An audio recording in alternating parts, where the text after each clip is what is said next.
Bonjour à tous et toutes, je suis Victor Kint et on est sur Oser entreprendre. Chaque mois, je rencontre un ou une entrepreneuse qui va nous raconter son histoire et sa vision de l'entrepreneuriat. Pour ce mois de novembre, j'ai l'honneur de rencontrer Gaëtan. Bonjour Gaëtan. Salut Victor. Tu vas bien? Très bien et toi? Bah écoute, très très bien. Je suis très content puisque pour ce mois de novembre, on a une petite nouveauté dans ce podcast qui est la caméra, puisqu'elle sera diffusée à partir de maintenant sur YouTube. Et donc on va pouvoir nous voir, nous entendre, que ce soit sur Spotify, sur Deezer et maintenant sur YouTube. Quelle chance. Ben voilà.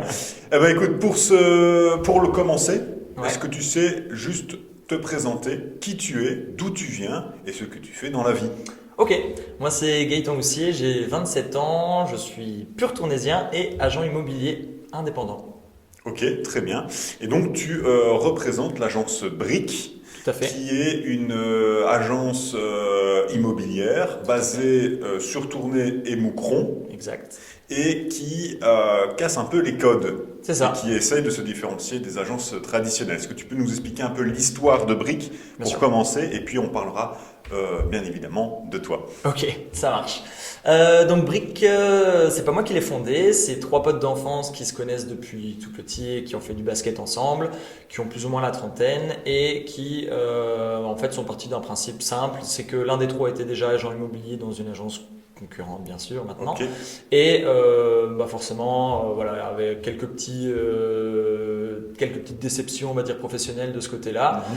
Et en fait, ils sont partis du principe que l'immobilier est un milieu qui est très vieillissant. La plupart des agences sont tenues par des patrons qui ont plus que 40, plus que 50 ans en général, et qui voilà, ne font pas forcément plus d'efforts que le voisin de droite ou de gauche. Et donc nous, on est parti en étant forcément tous jeunes dans la boîte, de se dire tiens, est-ce qu'on n'utiliserait pas les moyens modernes qu'on a, c'est-à-dire vidéo, photo, etc., réseaux sociaux, et mettre vraiment l'accent là-dessus le plus possible.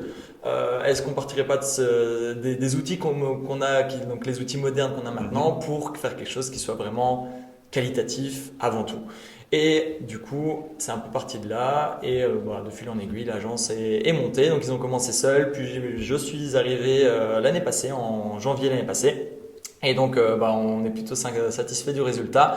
Et concrètement, ce qu'on a, je pense, réussi à faire sur ces 2 ans de temps à tourner en tout cas, c'est que en fait on utilise vraiment bien les outils, hein, photo, vidéo, on a une présentation de vidéo pour tous les biens qu'on vend, on a des prénoms, on donne des prénoms aux différents biens qu'on a également, que ce soit location ou vente, et donc finalement le but étant de raconter une histoire, hein, donc quand Ok. on vend un bien, on est vraiment là pour raconter une histoire, c'est beaucoup plus facile à retenir pour le client, c'est vraiment assez didactique finalement au niveau des voilà, les clients faciles à retenir et quand ils doivent prendre un rendez-vous, c'est plus facile de retenir un prénom qu'une référence V0 quelque chose.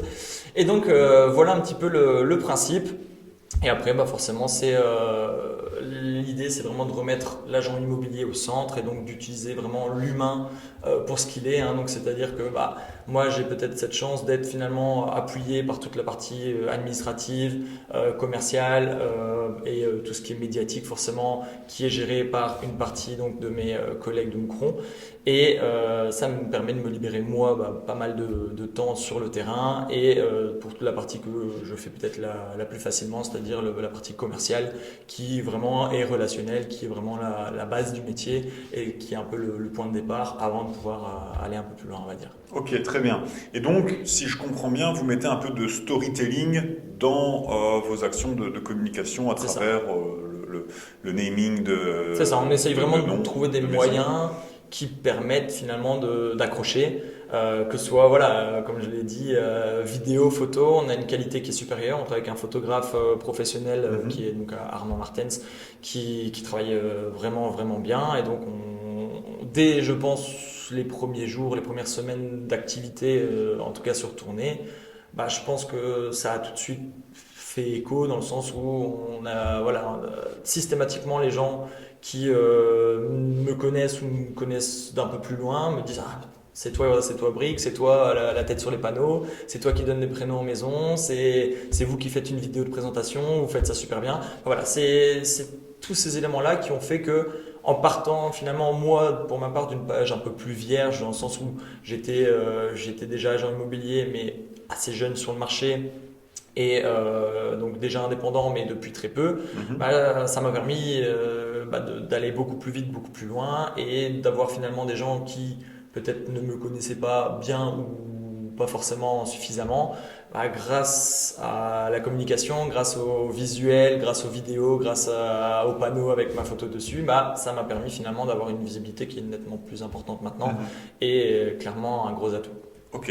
Et toi alors, dans tout ça, à quel moment tu te dis je vais devenir agent immobilier et à quel moment tu te dis je vais me lancer avec Brick Mhm. et pas dans une agence traditionnelle?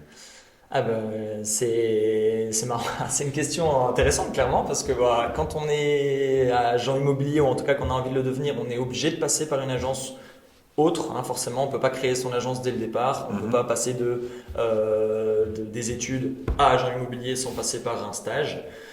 Et donc ce stage, on est obligé de le faire dans une agence ou dans plusieurs agences selon après les différents cas. Et donc finalement, bah, moi j'ai eu la chance, je dirais, d'avoir fait plusieurs agences, hein. J'ai eu plusieurs maîtres de stage différents qui m'ont permis finalement bah, d'apprendre, clairement, mais aussi d'apprendre des erreurs. Et je pense que c'est peut-être ce que je fais le mieux, c'est que j'arrive facilement à apprendre des erreurs, soit des miennes forcément, mais aussi de celles des autres. Ok, très bien. Et alors, quel est le déclic que tu as eu pour dire je vais devenir agent immobilier? Ah bah le déclic il est simple, hein.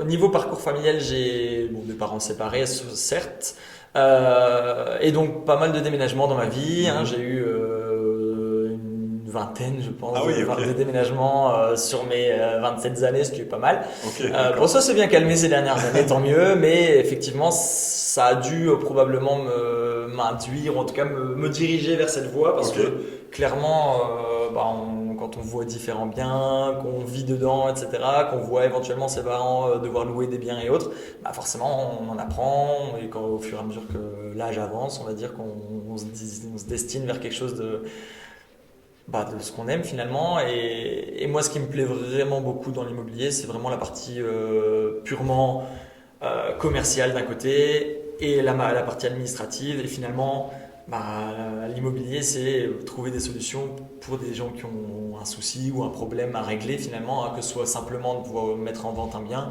comme clairement avoir voilà, une succession, avoir un divorce, avoir Mhm. différentes situations dans sa vie qui font qu'on est amené à devoir louer, vendre, acheter un bien. Et donc voilà, ça Ok, c'est ce qui me drive le plus. d'accord.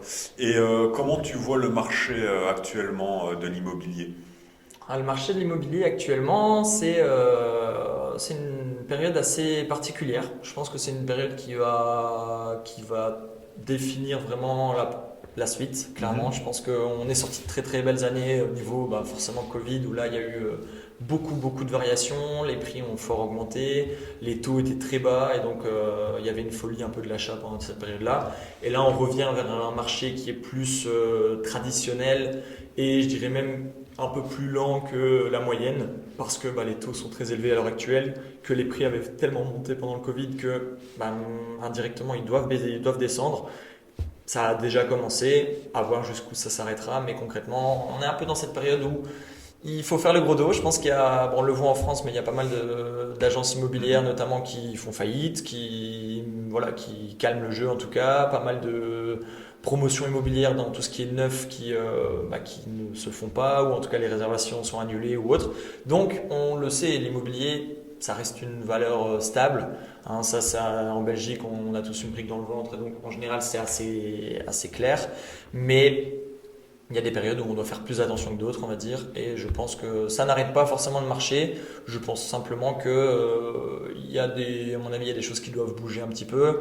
Il y a le fait que les jeunes qui, voilà, soit gagnent bien ou très bien leur vie, ne peuvent plus forcément acheter seuls ou en tout Mhm. cas sans avoir potentiellement les parents qui aident ou qui participent un petit peu au financement. Donc c'est pas normal. C'est pas normal, ça devrait pas arriver. Tout le monde qui voilà, gagne sa vie correctement, qui a forcément mis un peu d'argent de côté depuis quelques années, devrait pouvoir acheter un bien qui soit correct et qui ne nécessite pas forcément des dizaines, voire des centaines de milliers d'euros de rénovation par moment, quoi. Et justement, tu disais que les Belges ont une brique dans le ventre. Mhm. Est-ce que tu penses que ça évolue? Est-ce que ce côté de brique dans le ventre évolue?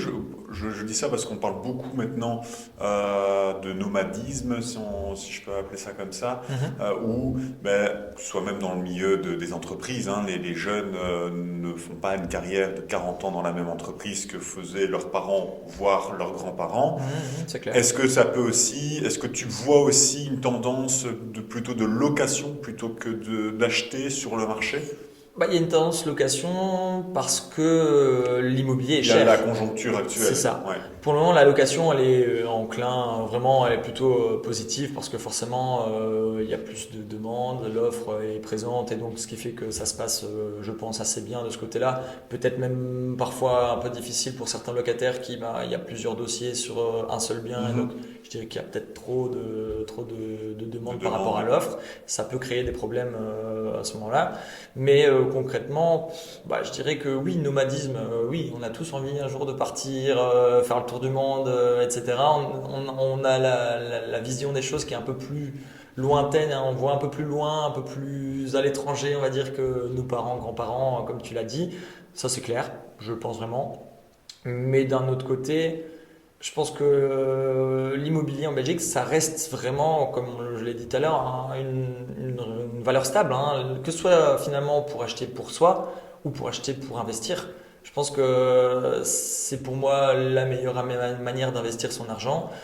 Parce qu'on l'a bien vu, hein, il y a des nouvelles choses qui sortent tous les ans, des nouvelles manières d'investir et de gagner, essayer de gagner de l'argent facilement, mais on s'en rend bien compte que gagner de l'argent facilement, à part quelques-uns qui se placent au bon moment et qui se retirent au bon moment, sinon en général c'est un peu idyllique. Je pense que l'immobilier, voilà, certes, il y a des fonds à sortir et c'est pas toujours évident, mais clairement le loyer qu'on touche tous les mois, on le palpe, on le voit tout de suite, et donc moi je dirais que mon profil d'investisseur et mon conseil dans l'immobilier pour les jeunes en tout cas, c'est plutôt de voir les choses au départ, ce qui permet potentiellement de louer à quelqu'un et d'autofinancer son crédit ou de revendre entre guillemets assez facilement dans le sens où on est dans des budgets qui conviennent à monsieur et madame tout le monde.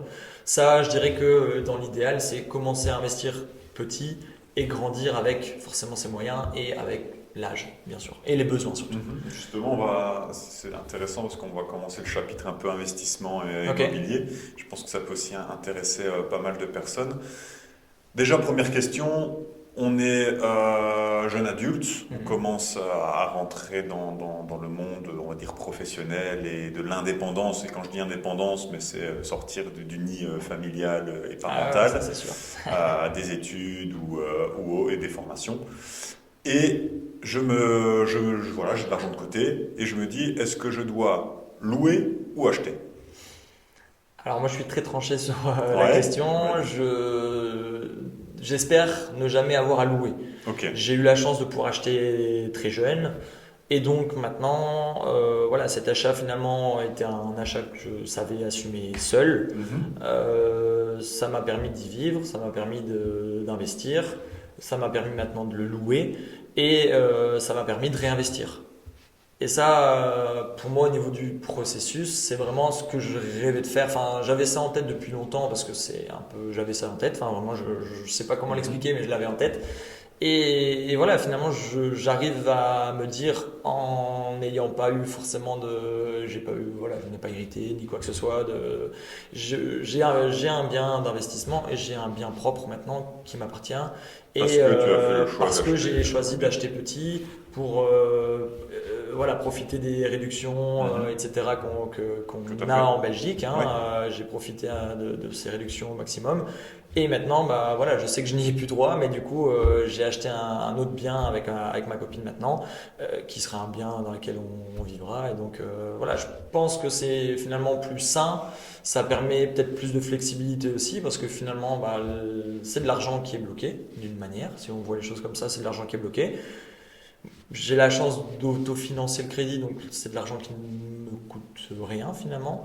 Et quand on se rend compte auprès des banques, la banque ne m'a pas refusé un crédit parce que j'avais déjà un bien. Elle m'a même plutôt encouragé en disant, bah tiens, ce bien-là, c'est intéressant ce que tu as, finalement, ça ne te coûte rien et c'est peut-être même positif. Mhm. Donc pour moi, c'est... Alors, j'ai pas envie de dire que c'est la manière de faire, mais Ouais. c'est celle qui m'a le mieux convenu et c'est celle qui m'a permis, bah voilà, imaginons en cas de souci particulier, familial ou autre, bah, j'ai toujours un bien sur lequel me retourner et donc potentiellement ne pas avoir à louer derrière. Et ça, je trouve que c'est quand même une grande chance, quoi. Et justement, quand tu as un jeune qui se dit, ben non, moi je préfère, parce que ça veut dire que je dois mettre sur la table plusieurs dizaines de milliers d'euros, que Ouais. j'ai effectivement sur un compte épargne ou autre, et qui ne sera plus là en tant que liquidité. Mhm. Et on a aussi cette option de se dire, ben, moi je préfère louer pour, pourquoi pas, acheter un autre bien à côté qui le fait louer, etc.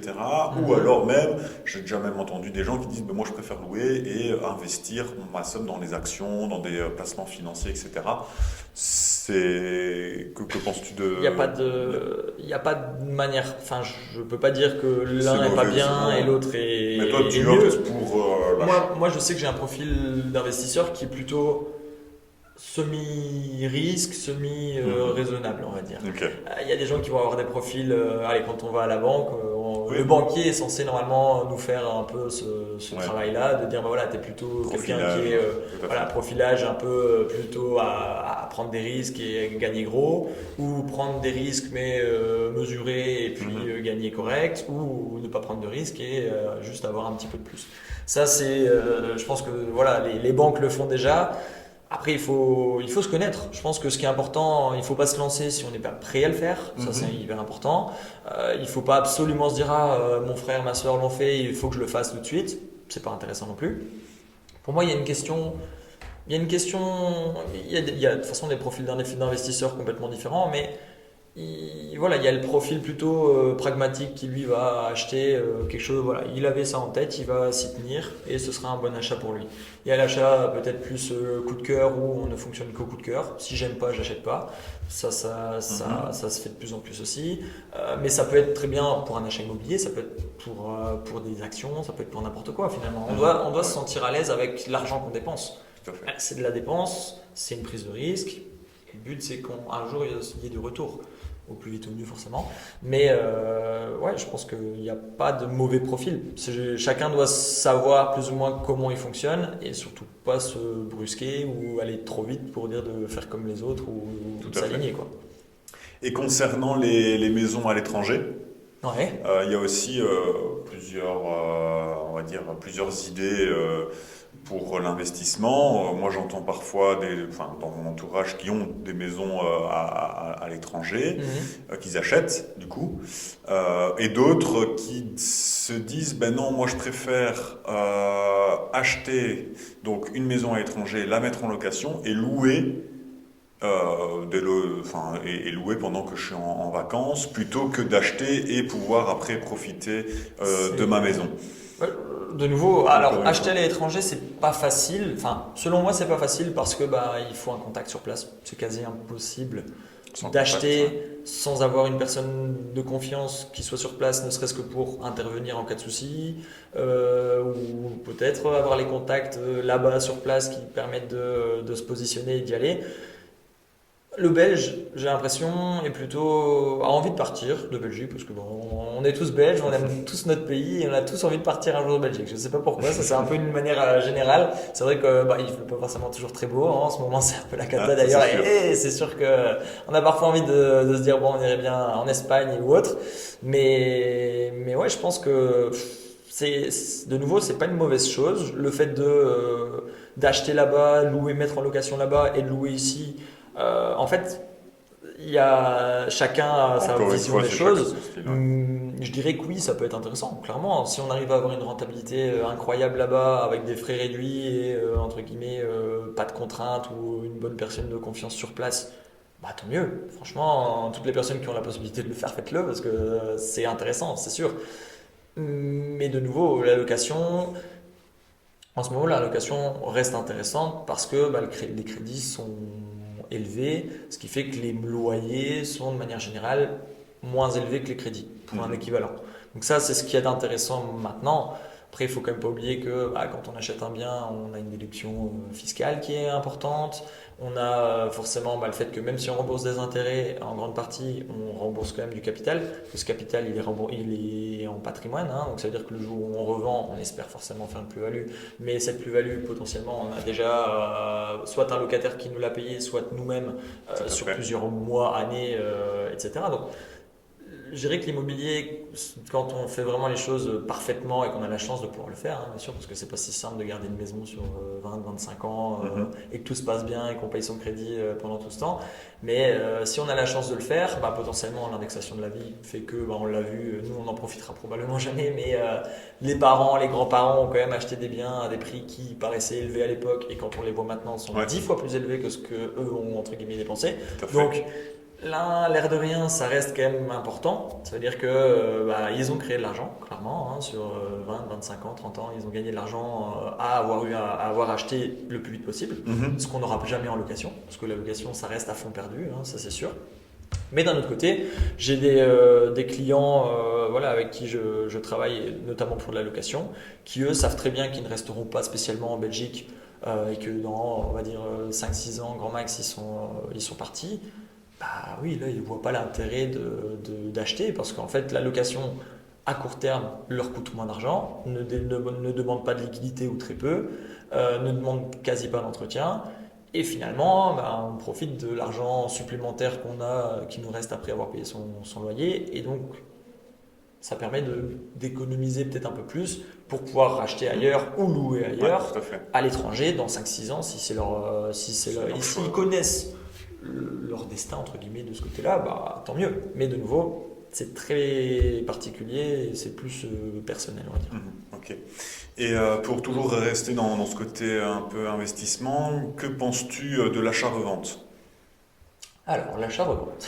L'achat-revente, ça peut être bien. Il faut faire attention. Il faut faire attention dans le sens où on ne peut pas en revendre autant qu'on veut tous les ans. Sinon, on a un statut de professionnel marchand de biens, on appelle ça, qui peut avoir des contraintes, notamment fiscales.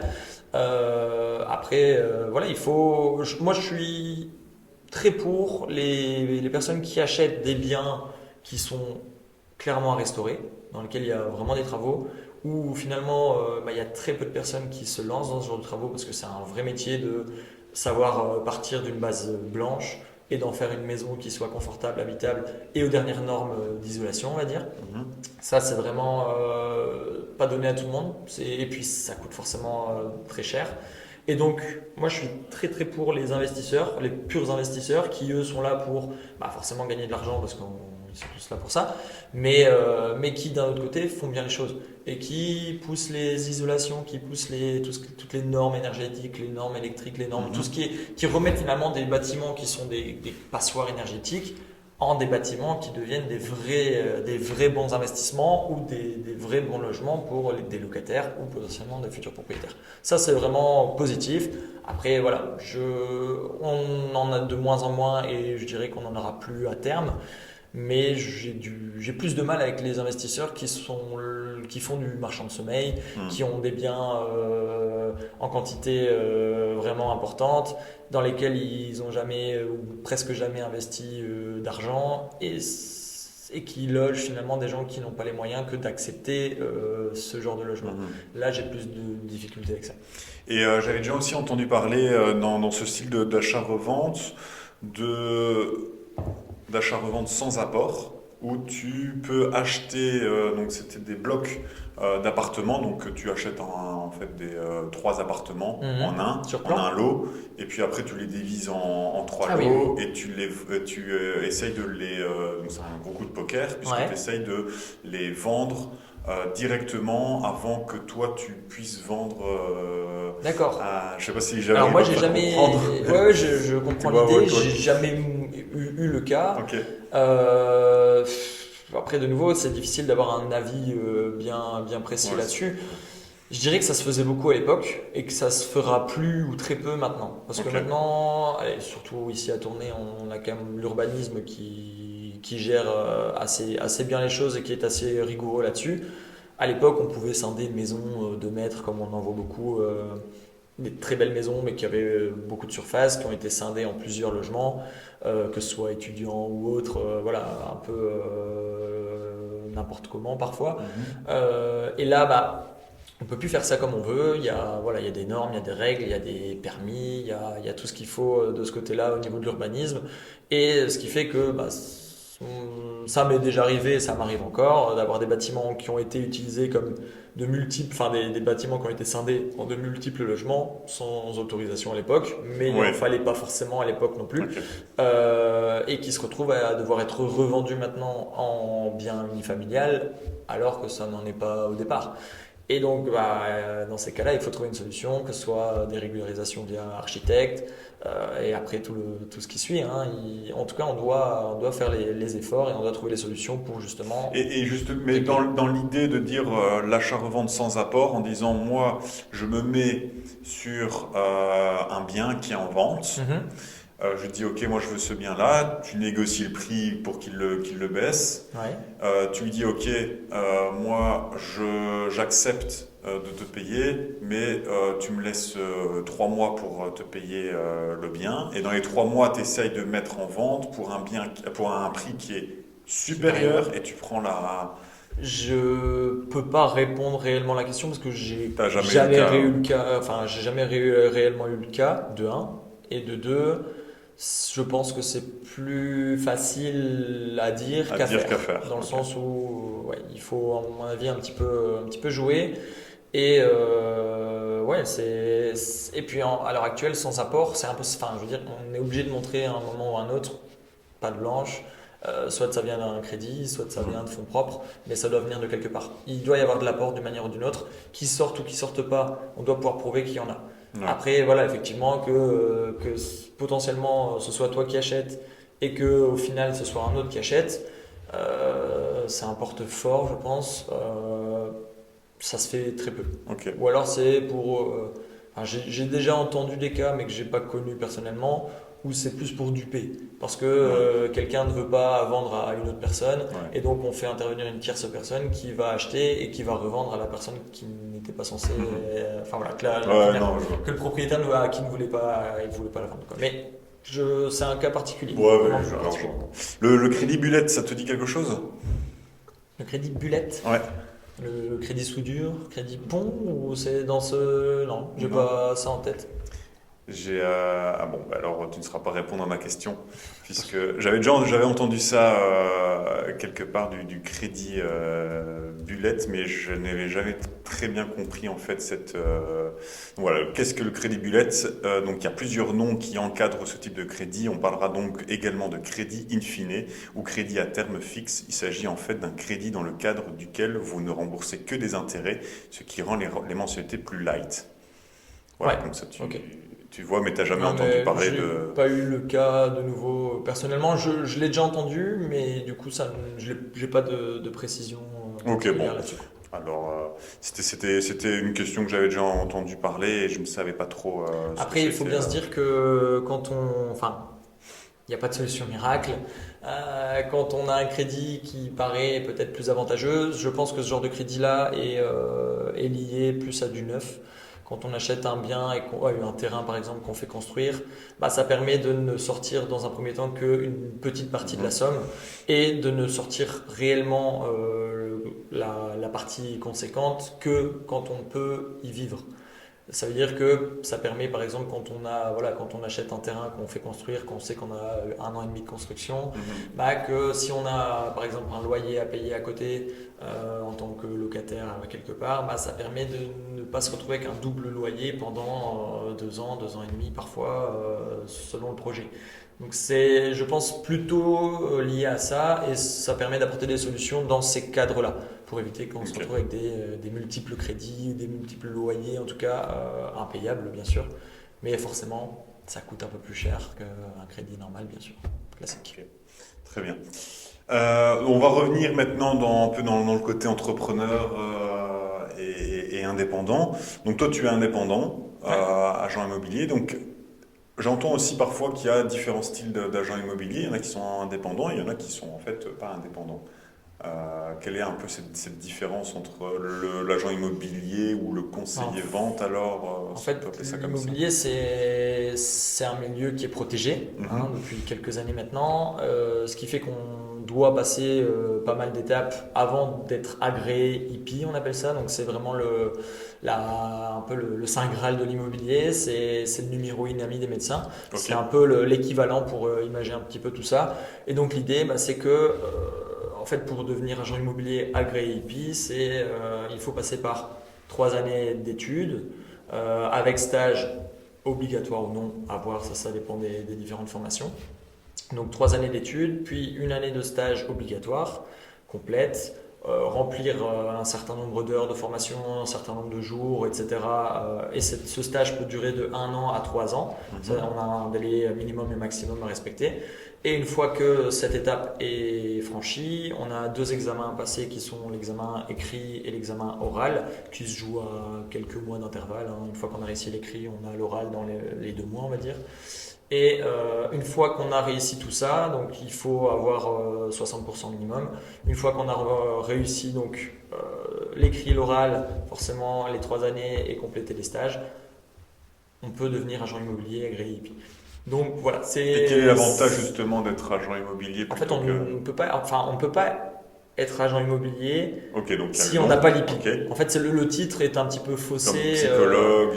C'est ça. En fait, le titre, il est un peu faussé dans le sens où on dit agent immobilier assez rapidement parce que voilà, on a une visite avec quelqu'un et donc on le considère comme. Mais concrètement, agent immobilier, c'est vraiment le titre qu'on a une fois qu'on a acquis toutes ses compétences.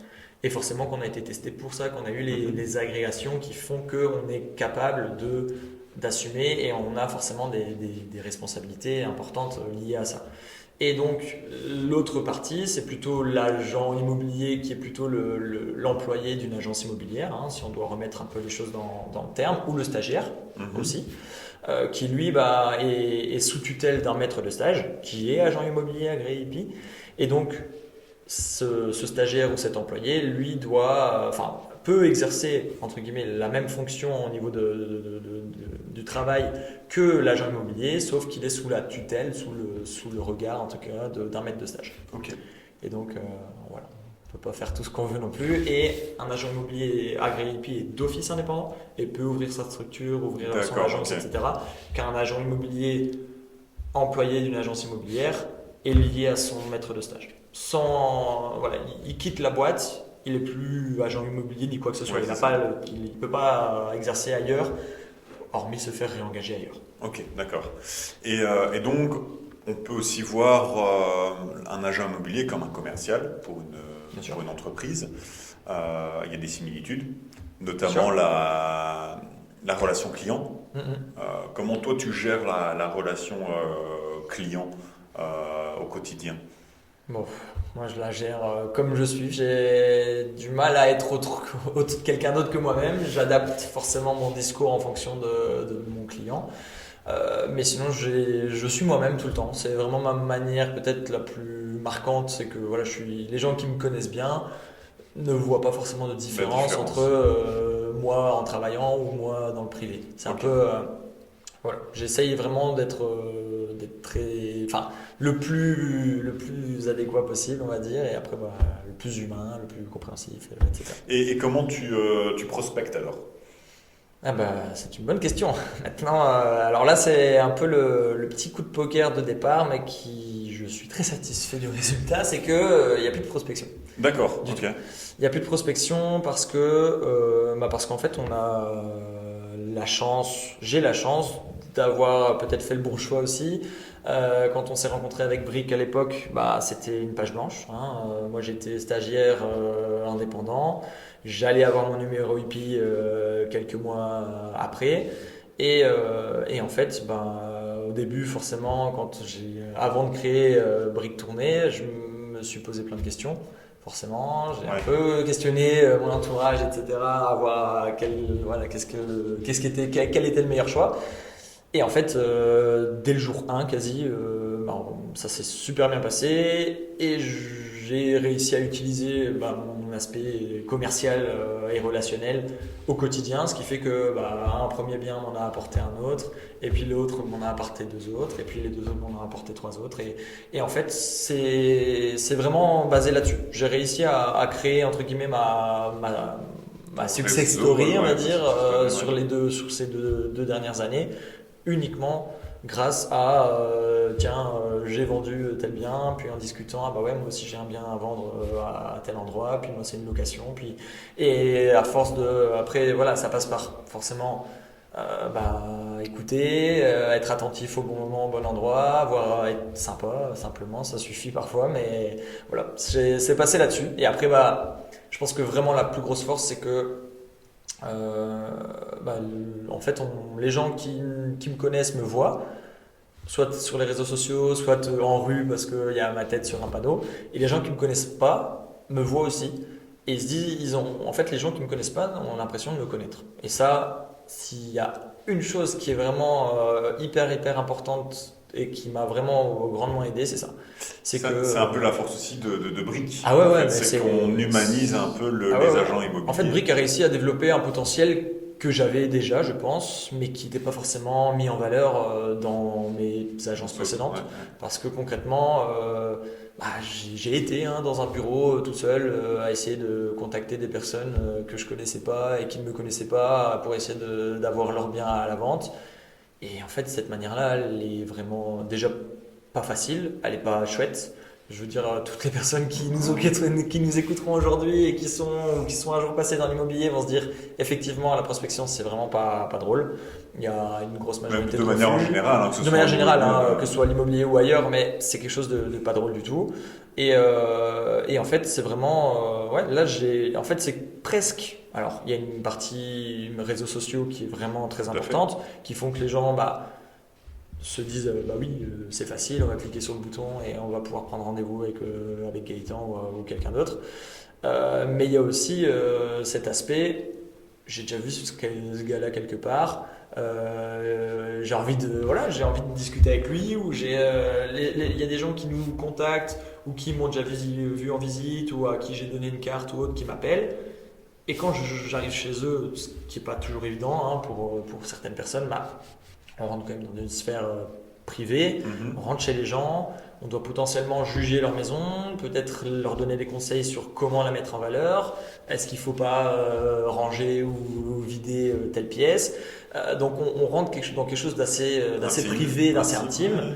Et je pense vraiment que le fait d'être le plus actif possible forcément, mais d'avoir cette photo sur le panneau, d'avoir les vidéos, d'avoir les prénoms, d'avoir tout ça, fait que les gens chez qui je rentre ont l'impression peut-être de me connaître. Avant même que moi je les rencontre, ils ont l'impression de me connaître. Et ça, c'est vraiment pour le commercial, que ce soit dans tous les domaines, je pense. Quand on a un ami ou quand on a quelqu'un qui nous recommande auprès de quelqu'un d'autre, on a toujours un peu plus facile, on va dire, que quand on rentre chez quelqu'un qui ne nous connaît pas du tout. Et en fait, j'ai un peu l'impression que cet ami, c'est Facebook, c'est Instagram, c'est les vidéos, c'est tout ça en fait. Et donc finalement, je me retrouve à rentrer chez des gens qui me connaissent en partie et qui n'ont... Alors forcément, il faut assumer, il faut faire le travail derrière, bien sûr, mais j'ai l'impression que cette barrière un peu personnelle, elle est beaucoup plus vite levée qu'avec quelqu'un qui ne m'a jamais vu, ni d'elle, ni d'elle. Et justement, est-ce que vous, chez Brick, vous allez dans des business clubs ou alors faire du networking professionnel? Le plus possible, mais c'est un milieu qui est assez fermé aussi, donc c'est un des travails de 2024 probablement. Ici j'intègre CCI pour la 2024, mais en fait c'est compliqué dans le sens où il y a pas mal de business clubs sur tournée, on a de la chance d'ailleurs, mais l'immobilier étant un milieu assez fermé, assez requin sur les bords, forcément dès qu'on a un agent immobilier dans un business club X ou Y, il met son droit de veto en disant moi je veux pas voir les autres agences, à tort ou à raison, je ne sais pas, mais en tout cas j'y suis confronté au quotidien et sur toute l'année ici. Forcément j'ai eu l'occasion peut-être d'aller à l'un ou l'autre événement qui, entre guillemets, m'a peut-être été un peu fermé parce qu'il y avait déjà une agence concurrente dedans, quoi. Donc voilà, ça c'est un petit peu. Alors, c'est pas une frustration, mais je trouverai une solution d'une manière ou d'une autre pour pouvoir soit en ouvrir un jour, Ok, soit intégrer celui qui me convient le mieux. Mais voilà, ça c'est mon avis là-dessus. ok, donc c'est chouette. Et justement, comment tu gères un peu ton temps de la semaine en tant qu'indépendant, pour pas non plus essayer d'avoir un équilibre vie privée, vie professionnelle, ou est-ce que tu... Bon, c'est l'offre et la demande. C'est l'offre et la demande, c'est un indépendant, je pense que c'est toujours comme ça. Il y a des périodes qui sont vraiment très Ouais, élevées, je suis plus où calme. on fait des semaines vraiment importantes, où on n'a pas d'heures, on compte pas ses heures. Et il y a des semaines où c'est un peu plus tranquille, parce que c'est lié à la période, il y a moins de biens, où on a bien travaillé avant Mhm. et il y a un peu moins à cette période-ci. Voilà, ça c'est... Je dirais que pour le moment, j'ai peut-être eu cette chance où l'année passée j'étais tout seul et je devais développer, donc j'ai pas eu un moment de répit réellement. À part aussi un peu de vacances bien sûr, hein, mais j'ai pas eu vraiment de répit, je me suis jamais embêté. Et cette année où bah, on est maintenant trois à tourner, on aura deux stagiaires l'année prochaine, donc il y a des choses à préparer, des choses à mettre en place pour se préparer à l'année d'après. Donc il y a voilà, un peu des collègues ou Igor, mon associé, sur tournée, où voilà, il faut se booster l'un l'autre, il faut s'aider. Donc non, franchement, les emplois du temps sont plutôt bien chargés. Et, c'est tant mieux plutôt, je dirais, parce que Et, et- j'aime et- pas m'ennuyer. et justement, en tant qu'entrepreneur et indépendant, ben, c'est un peu un touche-à-tout aussi. Ah ouais, ouais, ça Tu c'est es en sûr. plus, comment dire, gestionnaire de tournée, Ouais. donc tu dois aussi faire un peu de RH, Mhm. un peu de finance, je suppose. Alors l'immobilier, je n'ai pas fait tous les métiers du monde, ça c'est sûr, mais l'immobilier c'est un métier qui est peut-être pas toujours perçu de la bonne manière, ou en tout cas de la même manière que moi, d'un œil extérieur, parce que j'en ai encore discuté avec un de mes collègues, Henri, hier, où en fait l'immobilier c'est une multitude de connaissances et de skills en fait, hein. On doit avoir des compétences qui sont pas uniquement commerciales, pas uniquement administratives, pas uniquement. Voilà, on doit pouvoir toucher du juridique, du fiscal, du comptable. Enfin, voilà, on est amené vraiment du social, beaucoup de social. Il y a vraiment une multitude de compétences à sortir en fait, hein, parce que forcément le commercial c'est peut-être ce qui se voit le plus parce que c'est lié à la fonction, hein. C'est à ce moment-là qu'on est le plus visible, c'est à ce moment-là que ça paraît peut-être le plus facile aussi, Mhm. hein, parce que quand on est un peu en démonstration, ça n'a pas toujours l'air compliqué, on va dire. Euh, Par contre, il y a quand même toute la partie, tout ce qui est prospection, tu le disais tout à l'heure, mais il faut pouvoir, avant de sortir un bien, il faut pouvoir le rentrer. C'est une chose.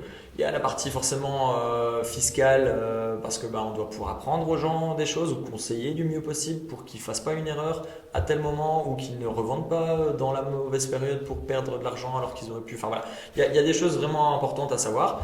On est en lien avec des notaires tous les jours, donc on doit analyser notamment des compromis de vente où il y a des clauses particulières au niveau juridique où voilà, on apprend des choses, on doit apprendre des choses aux gens, on doit voilà, conseiller et avertir, voilà, faire attention, en tout cas dire aux clients de faire attention sur certaines choses qu'ils ne peuvent pas faire ou qu'ils ne doivent pas faire parce que ça peut avoir des conséquences financières importantes. Et donc voilà, on est vraiment dans un métier quand on est en location, en vente aussi, mais on a parfois des gens qui sont en séparation ou autres, qui ne s'entendent pas du tout, donc on doit pouvoir faire voilà, être très transparent et en même temps pouvoir expliquer à l'un et à l'autre de la même manière. On doit pouvoir apaiser les tensions, on doit pouvoir, enfin j'ai pas tous les mots, on a d'office des compétences dans la construction, voilà, tout ce qui est structurel. Dès qu'il y a quelque chose qui ne va pas, on doit pouvoir le signaler. Enfin voilà, il y a tellement de choses à savoir. Enfin, c'est pas forcément à savoir parce que c'est un métier passion, c'est vraiment un métier où on le vit. Quand on bosse là-dedans et qu'on aime ça et qu'on s'en sort, hein, quand on est indépendant, et qu'on vit de ça à temps plein, c'est un métier passion. On doit vraiment se dire oui, j'ai une conscience professionnelle, je dois expliquer de A à Z ce qui se passe, je dois, voilà, s'il y a un souci à 22 heures parce qu'il faut régler quelque chose, on doit le faire. C'est un métier comme ça. Justement, tu parlais de l'aspect social. Est-ce que ça prend une grande ampleur dans ton Ben, métier ou pas? en fait, la base du métier, elle est en part, enfin, de nouveau, il y a plein de choses différentes, mais oui, clairement, il y a l'aspect, le social, en fait, on ne vend des biens qu'à des personnes finalement. À part quelques sociétés, mais qui sont quand même gérées par des personnes. Mais sinon, tous les biens en location, en vente ou autres, on gère un humain nous-mêmes avec un autre humain qui est notre vendeur et un dernier humain qui est notre acheteur. Donc on met finalement en relation des personnes qui ne se connaissent pas, dont on ne connaît pas forcément tout non plus, et on doit faire en sorte que ça s'entende. Donc il peut y avoir des soucis, il peut y avoir des mésententes, ça peut très très bien se passer aussi. Donc il y a cet aspect qui est constamment présent en fait. On doit pouvoir gérer l'humain au quotidien et surtout trouver des compromis, trouver des solutions. Ça c'est vraiment peut-être le mot-clé de l'immobilier, c'est que on est en grande partie payé à trouver une solution entre les demandes de l'un, les demandes de l'autre et faire en sorte que tout ça puisse se régler. Et quand il y a un souci, on doit pouvoir aussi trouver une solution qui convienne à tout le monde, sinon ça n'aboutit pas. Justement, le métier d'agent immobilier, c'est beaucoup d'émotions, de ce que je peux comprendre. Comment tu t'arrives à gérer justement ces émotions? Parce que, à mon avis, tu dois passer par pas mal d'émotions, que ce soit le stress, la frustration, parfois l'attachement peut-être pour certains biens ou C'est... certains dossiers, la tristesse. Comment tu Ouais. arrives ou la joie aussi Bon, quand on fait. on passe par on passe vraiment par tous les stades, hein. On peut très bien, voilà, avoir un dossier avec une personne attachante qui se passe super bien, voilà, on trouve une personne de l'autre côté super et qui font que ces gens-là, c'est un match, hein, c'est clairement un match. Et puis, ouais, on peut avoir un dossier qui ne passe pas en dernière minute, alors qu'il n'y avait pas de raison. On peut avoir, ouais, on peut vraiment passer par tous les états. Je pense que, comme tous les indépendants, il faut être bien entouré, avoir une stabilité dans la sphère privée qui est importante, je pense, voilà, de savoir où on en est, qu'est-ce qu'on fait, parce que c'est clair que c'est un métier qui peut être très haut comme très bas, hein, ça c'est sûr. Je pense une grande partie des indépendants peuvent passer ces étapes-là, mais oui, on peut très bien avoir des périodes très creuses qui font qu'au niveau financier, ça peut être limite, comme on peut être dans des périodes d'abondance où tout va bien et il faut savoir garder la tête sur terre et essayer de réguler ça sur une année. Et puis voilà. Moi, si je dois peut-être juste donner un conseil Ouais. aux futurs agents immobiliers qui commencent et qui passent leur stage ou qui veulent devenir hippies prochainement, ce qui est important, c'est les 6 premiers mois. Il faut savoir se lancer parce que ça vaut vraiment la peine de le faire. Mais il faut être prêt à se dire que les 6 premiers mois de l'activité, il faut savoir que quand on vend une maison, même si on a la chance de le vendre au jour 1, l'acte en Belgique, ces derniers temps, il ne faut pas compter sur un acte avant 4 5 mois à partir de l'offre acceptée. Ce qui veut dire que potentiellement, l'argent qui découle de cette vente, elle ne tombera pas avant 4 5 6 mois. Et donc, il faut avoir les reins assez solides parce en Belgique, être indépendant, c'est pas forcément c'est un très chouette statut quand ça va bien, mais ça peut être un statut un peu stressant quand ça va pas, ou en tout cas qu'on débute et qu'on n'a pas encore suffisamment de liquidité de côté pour assumer les cotisations, assumer le coût de la vie, assumer un potentiel problème. Enfin voilà, ça c'est là-dessus qu'il faut faire attention, c'est que il faut avoir une sphère privée assez stable et financièrement aussi pour se lancer et prospérer et y arriver, quoi. Et justement, en parlant de ça, chaque agent immobilier de toute agence, mais on va dire ici brique, est indépendant. Ouais. Donc chaque profil est différent. Donc il se peut qu'un agent soit top Bien sûr. à ce moment même, et un autre est mauvais. D'où l'importance aussi d'avoir un esprit d'équipe, je suppose, qui doit être Ouais, c'est ça, important pour hein. Après, c'est un métier d'indépendant. Se soutenir voilà, faire partie de la même structure et voir les choses de la même manière et viser le même point, c'est très important. Mais on ne peut pas non plus assumer voilà, les erreurs des uns ou des autres ou les non-performances des uns ou des autres. Mhm. Sinon, on n'en sort plus. Je veux dire, en Belgique, être indépendant, c'est déjà suffisamment dur. Alors, quand on commence à s'en sortir, bah, c'est bien, mais il faut surtout s'assurer que ça continue. Ouais, non, c'est sûr. Parce que sinon, voilà, je dirais que il faut vraiment avoir cet esprit d'aller loin, parce que sinon, on peut pas se reposer. En fait, on peut pas vraiment se reposer. Les vacances, ça a toujours d'ailleurs été un petit peu un sujet, pas tabou, mais toujours un peu litigieux, parce que depuis que je suis stagiaire, hein, après, j'ai toujours eu un peu cette conscience Mhm. professionnelle de me dire, voilà, ce qui est pas forcément bien d'ailleurs, mais prendre des vacances, c'est pas toujours bien perçu parce que on laisse potentiellement un bien de côté ou bien il y aura peut-être pas forcément autant de suivi sur la semaine ou sur les 10 jours d'absence entre guillemets que si on était là et donc alors je pense que tout le monde et tous les clients que ce soit vendeurs, acheteurs ou autres doivent pouvoir le comprendre parce que tout le monde en a besoin je pense mais c'est parfois mal perçu hein, que ah bah tiens tu pars en vacances alors qu'il y a un bien à la vente ou autre, bah non, c'est pas. J'ai le droit de partir en vacances aussi. Après voilà, on fait en sorte, et c'est là que la structure intervient, c'est qu'on fait en sorte de s'aider, de s'entraider entre Mhm. collègues, et donc ça nous permet à chacun de pouvoir nous dégager un peu de temps de ce côté-là. Mais sinon, ouais, c'est parfois mal perçu. C'est intéressant parce que justement, le côté bien-être, surtout dans le milieu de l'entrepreneuriat, comment toi euh, tu fais pour être, pour ce côté bien-être, justement, Personnel, pour ton bien-être personnel, ouais. bah, il faut savoir décrocher. Je pense qu'il faut. C'est peut-être la plus grande force. Je dors très bien, ça c'est une bonne chose. Mais c'est surtout que depuis toujours, j'ai fait en sorte que le travail soit fait. Quand je rentre chez moi, il peut y avoir hein, des moments où je dois encore régler des choses, mais en général, quand je rentre chez moi, je préfère rentrer plus tard et que tout soit réglé et que je puisse, entre guillemets, dormir tranquille, et le lendemain repartir au combat s'il faut. Mais pour moi, c'est hyper important, dès que je rentre, je pense à autre chose. Voilà, j'ai plus besoin de me mettre dans les problèmes ou de réfléchir à une Mhm. solution pour un client ou autre. Voilà, j'aime bien faire en sorte de décrocher complètement et voilà, de repartir dès le lendemain, mais ça me permet de déconnecter un petit peu et du coup ça me permet aussi d'être bien, quoi, d'être tranquille. Mhm. Parce que oui, je fuis le stress, on va dire. Ouais. Je préfère travailler plus longtemps, régler et faire en sorte que voilà, ce que j'ai à faire soit fait, que de reporter au lendemain, alors que le lendemain on aura de nouveaux problèmes qui vont nous prendre plus de temps et qui vont faire que bah, la petite boule de neige va devenir un bonhomme bien costaud, quoi. Donc, Et, et justement, est-ce qu'il y a on en parlait justement tout à l'heure en off, est-ce qu'il y a des périodes plus calmes où justement tu pourrais dire, mais là je vais partir, je peux me ah ouais, prendre ouais. du temps, ou est-ce que c'est toute l'année, ou alors est-ce que c'est aléatoire Bah, d'année en année?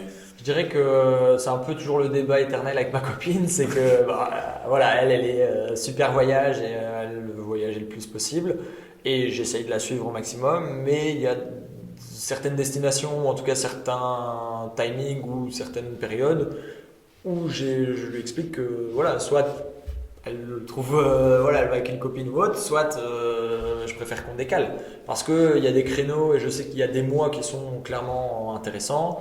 Il y a des mois qui le sont nettement moins et donc j'essaye de faire en fonction de ces mois-là. Après, ça ne peut pas être parfait parce que bah, forcément les mois hivernaux sont un peu moins intéressants, on va dire, que certains mois printemps-été. Donc bah, j'essaye en général d'avoir un créneau vacances dans cette période hivernale, mais c'est pas toujours vrai parce que bah, j'aime forcément profiter un peu du soleil, etc. Ouais. Donc voilà, j'essaye, mais je sais que par exemple, je je prends pas des longues vacances. Cette année, je pense que si j'ai pris 10 jours d'affilée, c'était vraiment le maximum. Sinon, en général, c'est une semaine parce que bah, en une semaine, on a le temps entre guillemets de laisser de côté et de revenir et de ne pas Mhm. avoir raté trop d'infos. Partir 3 semaines d'affilée, c'est quasi impossible. Ok. À part vraiment si on a anticipé, qu'on s'est arrangé avec tout le monde pour que tout se passe sans qu'on soit là. Et encore, c'est déjà pas facile. Mais sinon, 3 semaines par exemple, c'est pour moi quasi impossible. Ok.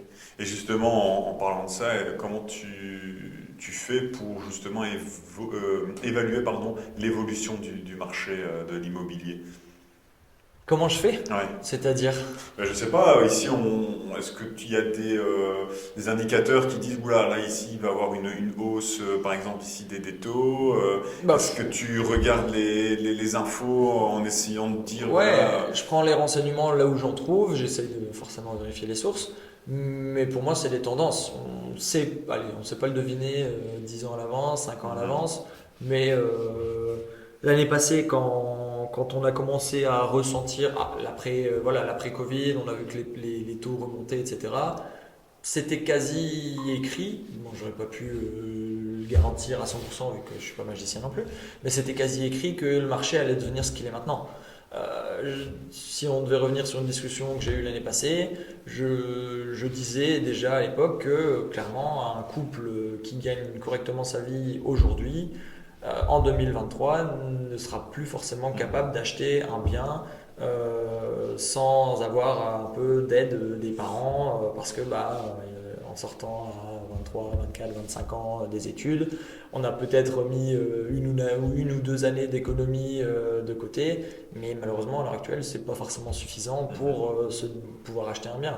Et donc je savais déjà quasi à 100% l'année passée que le marché de la location allait devenir plus important cette année et que le marché du locatif pas haut de gamme mais rénové on va dire allait vraiment prendre encore plus d'ampleur parce que on le sait très bien, avoir deux personnes qui gagnent, imaginons, 2000 euros par mois et qui ne savent pas acheter un bien, ils vont être capables de mettre plus facilement 8 ou 900 euros dans un loyer que à l'époque on s'imaginait même pas mettre même 8 ou 900 euros dans un loyer parce que Ouais, sinon c'est on vrai. l'achetait. Et là on est vraiment dans une période où on se dit bah oui clairement il y a des locations à 1200, il y a des locations à 1500 euros et qui se louent parfois même plusieurs années d'affilée sans que les personnes ne se posent de questions entre guillemets parce qu'on sait très bien que à l'heure actuelle c'est pas si simple de sortir 50, 60, 100 000 euros, Tout à 120 fait. 000 euros d'apport, frais de notaire et apport compris pour une maison. Ah ouais, clairement. Ok, ok. Pour terminer un peu le podcast, on va passer brièvement sur la partie technologie. Mhm, On parle actuellement de l'intelligence artificielle. mhm. Est-ce que ça impacte ton secteur ou pas? Bon, je dirais que pour le moment, on n'est pas. Enfin, je veux dire, impacté, ça peut être positif comme Tout à négatif, fait, hein. hein, Donc, tout à fait, hein. moi, je vois les deux aspects. Je dirais que positivement, ça l'impactera. Parce que peut-être qu'il y a une partie des choses où on allait finalement prendre les informations sur Internet ou auprès d'un avocat pourront, à mon avis, se faire via ChatGPT, via en tout cas une intelligence artificielle, notamment pour des lettres de préavis, de recommandés, de quoi que ce soit, où finalement c'est des textes qui sont pondus entre guillemets quasi mot pour mot et qui doivent être adaptés en fonction de Mhm. la personne, du lieu, de la durée et de l'échéance. C'est à peu près ça dans les grandes lignes. Et donc ce texte-là, plutôt que d'envoyer un courrier à son avocat pour dire tiens, pourrais-tu me envoyer un beau courrier bien propre, il y a une partie de ce boulot qui pourra clairement être utilisée et remplacée en partie, mais pas négativement pour eux non plus, hein, parce ils doivent s'en servir. Un avocat ne doit pas se dire tiens, j'ai du souci à me faire, il doit se dire je vais gagner du temps. Et le temps, c'est de l'argent en général, surtout dans ces métiers-là. Donc, je pense que positivement, on va être impacté. Je dirais que ça va toujours aider d'un côté les locataires, d'un autre côté les propriétaires en fonction des situations. On aura plus de réponses encore, on aura peut-être plus de Ok. compétences, encore plus juridiques, encore plus administratives sur certains aspects. Et négatif, au niveau négatif, bah, non, moi je vois ça vraiment positivement. Je vois ça positivement, alors pas dans la démesure non plus, mais je ne pense pas qu'on arrivera un jour à vendre un bien uniquement à distance.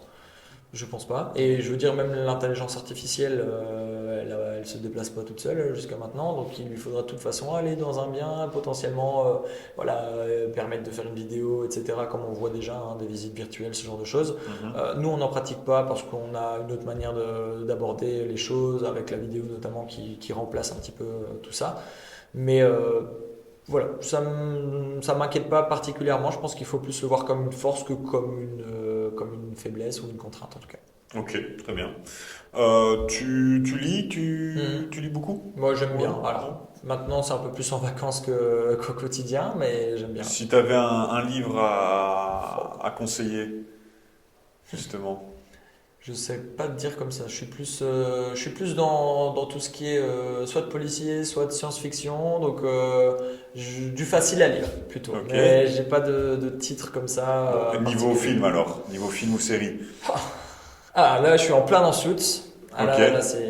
là, c'est un peu le Saint Graal. Moi, je suis très Game of Thrones, ce genre de choses. Ça, c'est vraiment mon dada. Mais là, Suits, c'est vraiment un peu Ah, ça c'est. touche en partie à Ouais. des choses qu'on pratique, on va dire, hein. Alors pas à leur niveau bien sûr, mais c'est vraiment des avocats qui trouvent des solutions, qui ont des problèmes, qui trouvent une solution pour des clients C'est et qui inspirant. finalement, ah, clairement, ouais, c'est vraiment, il y a des choses qu'on apprend d'ailleurs, je dirais même peut-être une manière de faire, hein, d'être un peu plus parfois un peu plus carré, un peu plus directif sur certains aspects et ça permet finalement d'avancer un peu plus loin et ouais, c'est une série qui vaut la peine d'être regardée parce qu'il y a beaucoup à apprendre, je pense. Et ouais, ouais, il y a des choses que les acteurs principaux font et qui sont vraiment des bons exemples, je trouve. Ok. Et justement, en parlant d'inspiration, enfin, qu'est-ce qui t'inspire, toi? Qu'est-ce qui m'inspire Ouais. dans la vie? Dans la vie, mais plutôt dans la vie d'entrepreneur. Dans la vie d'entrepreneur, qu'est-ce qui m'inspire? Bah, je l'ai dit au début, mais j'ai des parents indépendants, tous les deux, donc je suis un peu né là-dedans. Et je dirais que c'est plutôt tout ce qui m'inspire pas. Ok. Je suis un Ben, peu. qu'est-ce qui t'inspire pas, Bah, toi? en fait, j'étais à l'école un élève qui était plutôt à vraiment bien réussir ce qu'il aimait faire et ne pas forcément accorder beaucoup d'importance à ce que j'aimais pas faire. Et je reproduis un peu ça maintenant, c'est que pour moi l'objectif, quand j'ai commencé à travailler, je suis passé par plein d'étapes, j'ai fait un peu du travail compliqué, du travail en usine, des choses comme ça, et donc je me suis rendu compte de choses que je voulais pas vivre. Je l'ai vécu, je m'en suis fait mon idée, j'ai gagné de l'argent grâce à ça, mais je me suis aussi dit plus jamais. Plus jamais, j'ai pas envie de ça. J'ai aussi connu des expériences professionnelles où on m'a demandé de faire des choses, où on m'a dit de ne pas faire certaines choses, où on m'a peut-être même engueulé pour des choses que j'avais faites et où je me suis aussi dit plus jamais. Et donc finalement, je pense que bah, quand on est jeune, on part d'un éventail très très large, et puis au fur et à mesure, on se dit bah je me vois pas trop vers ça, je me vois pas trop vers ça, ça me plaît bien. Par contre, j'ai envie de le faire de cette manière-là, et je pense que mon but c'est d'atteindre. J'y suis déjà pas mal, je trouve, dans ma vision des choses, mais mon but c'est d'atteindre vraiment la manière dont j'ai envie de travailler en fait. Et ce qui me fait kiffer, rêver au quotidien, c'est un peu ça. J'aime bien être mon propre chef, mon propre celui qui décide, avoir de l'ambition, avoir voilà. L'idée c'est que chaque chose que je fais peut aboutir à quelque chose de mieux plus tard et le but c'est vraiment d'aller vers le mieux tout le temps. J'aurais du mal d'ailleurs à redescendre. Je vois les choses plus vers la croissance que vers la dégringolade quoi. Et pour terminer, si tu avais un conseil pour un jeune qui veut se lancer, que ce Bah, soit dans l'immobilier ou dans euh, l'entrepreneuriat en général, hein. Bah, il faut pas hésiter. Ça, je pense qu'il faut pas hésiter. Il faut bien se faire conseiller. Il faut prendre les renseignements. Alors, là, c'est vraiment général. Mhm. Il faut vraiment se renseigner le plus possible avant. Mais il y a qu'un seul créneau. Il y a pas, en général, on n'a pas 10 opportunités de se lancer. C'est comme quand voilà, qu'on achète un bien, qu'on Mhm. prend la bonne décision. En général, c'est à l'instant T. C'est du feeling. Il faut beaucoup agir au feeling. Raisonnable bien sûr, mais il faut, voilà, faut se faire confiance, il faut avoir confiance en ses compétences puis il faut y aller, quoi, hein. Et quand il faut y aller, il faut vraiment plus réfléchir à rien d'autre. Et il faut surtout se dire que bah, c'est pour soi qu'on y va. Et donc, si c'est pour soi, bah, il n'y a plus de raison d'hésiter, quoi. Après, bien sûr, on peut douter, et c'est normal. Mais c'est à ce moment-là que bah, il faut être bien entouré, il faut être stable aussi. Il faut avoir la bonne idée, ça c'est clair. Mais une fois qu'on a tout ça en tête, il faut y aller. Il ne faut pas hésiter, faut rentrer dedans et puis regarder en arrière. Le but c'est d'aller.